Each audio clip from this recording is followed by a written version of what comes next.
Video like जरूर कर लीजिए और ऐसे वीडियो लगातार फ्री में पाने के लिए चैनल को तुरंत सब्सक्राइब कर लीजिए और बेल आइकन को जरूर टैप कर लीजिए ताकि आगे भी सारे वीडियो आपको मिलते रहे। यूट्यूब में फॉलो करते हैं तो प्लीज ये वाला फ्री टेलीग्राम चैनल जरूर ज्वाइन कर लीजिएगा। सारे नोटिफिकेशन सारे अपडेट यहीं पे आते हैं, ध्यान रखिए। Hello everyone, welcome to study for civil services backup channel. मेरा नाम सुमिता ग्रेडी है और पॉलिटी के सेशन में हम डिस्कस कर रहे थे पिछले कई सेशन से इम्पॉर्टेंट फैक्ट्स किससे रिलेटेड, हमारे कॉन्स्टिट्यूएंट असेंबली से रिलेटेड।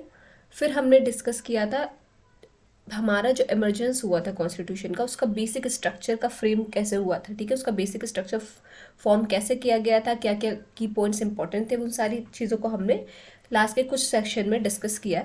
आज डिस्कस करेंगे elements of the basic structure of constitution, या कहेंगे elements of the basic structure. ठीक, ये सारे पॉइंट्स बहुत इंपॉर्टेंट है। सबसे पहले क्या है, the present position is that the parliament under article 368 can amend any part of the constitution including the fundamental rights but without affecting the basic structure of the constitution.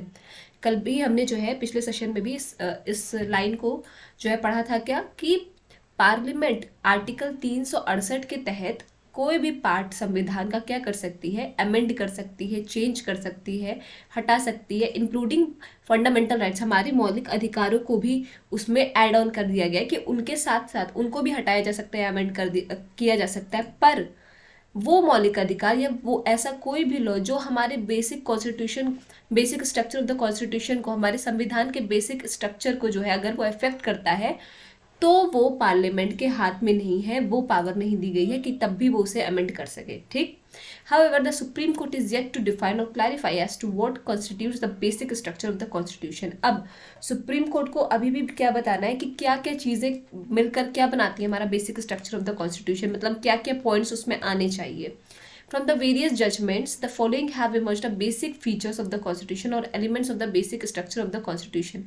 अब बहुत सारी सुनवाई और जजमेंट के बाद जो है ये जो कुछ पॉइंट्स है, ये बेसिक स्ट्रक्चर है किसके, हमारे, या हम कहेंगे बेसिक फीचर्स है हमारे संविधान के। ठीक है, तो इनसे रिलेटेड कोई भी मौलिक अधिकार हुआ, कोई भी लॉ हुआ, उसको अमेंड नहीं किया जा सकता। ठीक है, कौन कौन से पॉइंट्स है आपका supremacy of the constitution, supremacy of the constitution, फिर आता है sovereign democratic and republic nature of the Indian polity, secular character of the constitution, separation of power between legislature and executive and the judiciary. ठीक है, federal character है, unity and integrity of the nation है, welfare state यानी social economic justice है, judicial review, freedom and dignity of the individual, parliamentary system, rule of law, harmony and balance between fundamental rights and DPSP यानी directive principle of state policy, फिर principle of equality, free and fair election, independence of judiciary, limited powers of parliament to amend the constitution. ये important point देखिए,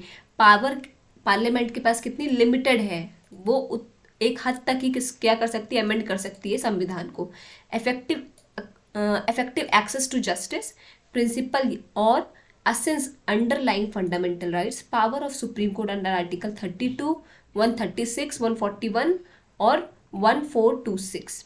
ठीक है, sorry ये 2 नहीं होगा, 146 होगा। ठीक है, फिर आता है powers of the high court under article 226 and 227। ये कुछ इंपॉर्टेंट पॉइंट्स हैं जो हमारे क्या बनाते हैं, basic structure of the constitution, क्या बनाते हैं, संविधान का बेसिक, एक तरीके से कहेंगे यही नींव रखते हैं किस चीज़ की, हमारे संविधान की। तो क्या क्या है, सोवर्जन और डेमोक्रेटिक और रिपब्लिक नेचर हमारे इंडियन पॉलिटी का, सेक्युलर करेक्टर हमारे संविधान का, जो पावर्स का डिवीजन है लेजिस्लेचर, एग्जीक्यूटिव, जुडिशरी, तीनों के बीच वो सेपरेशन, हमारे संविधान का फेडरल कैरेक्टर, इंटीग्रिटी और यूनिटी किसकी, पूरे देश की। ठीक है, सबके लिए जस्टिस, जुडिशियल रिव्यू, फ्रीडम है हर एक इंसान की अपनी फ्रीडम, अपनी डिग्निटी, पार्लियामेंट्री सिस्टम से, रूल ऑफ लॉ से, मौलिक अधिकारों से, directive principle of state policy, मतलब ये सारे तमाम चीज़ें हैं।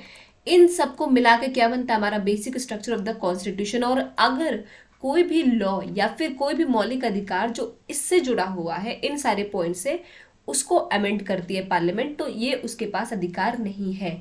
ठीक है, ये जो कुछ फीचर्स है इनके तहत पार्लियामेंट कभी भी कोई भी लॉ बनाकर अमेंड नहीं कर सकती है। ठीक है, क्योंकि ये क्या है, basic structure of the constitution.